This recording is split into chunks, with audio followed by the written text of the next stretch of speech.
In the bustling city of Corinth, the early church gathered together Jew and Gentile, male and female, slave and free. Each week, believers met in homes or courtyards to share meals, listen to teaching, sing, and pray. But with so much diversity, sometimes gatherings threatened to devolve into chaos. Everyone eager to speak, some uttering prayers in unknown tongues, others interpreting, some asking questions aloud. Amidst this vibrant energy, there was a danger that the heart of the gospel might get lost in confusion. One day, a dispute arose. Some felt excluded by the instructions Paul sent in his letter. Let women be silent, let anyone who speaks in a tongue keep silent unless there is an interpreter. Others wondered, was Paul commanding silence, or was he pursuing something deeper? A wise elder, Phoebe, known for her faith and service, stood up. She unraveled Paul's words for the gathered believers. Paul writes, "Let all things be done for edification," she said, pointing to the scroll. And when he speaks about silence, he applies it to men and women alike, to those who speak in tongues without interpretation, to those who bring confusion instead of clarity.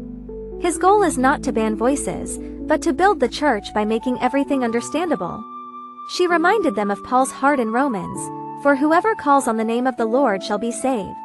No one was to be excluded from God's grace. In Christ, there was no distinction. "Let love be without hypocrisy," she quoted, her words echoing between the walls. "Be kindly affectionate to one another with brotherly love." A hush fell on the room, not from fear, but from understanding. Believers soon realized that worship was not about dominance, but about unity. Tongues and prophecy, teaching and questioning all had their place, but so did listening, learning, and loving. So, the church began to practice what Paul taught. When someone wanted to speak, they did so in order that all could understand.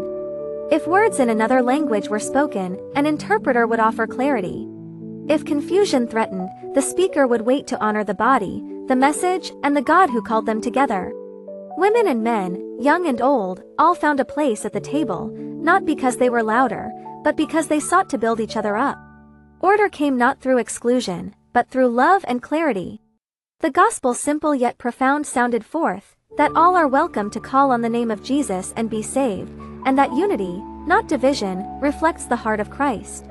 The lesson: in Christ, order, clarity, and love are not methods for controlling others, but means to build up the body so all may hear and respond to the gospel. Let all things be done for edification.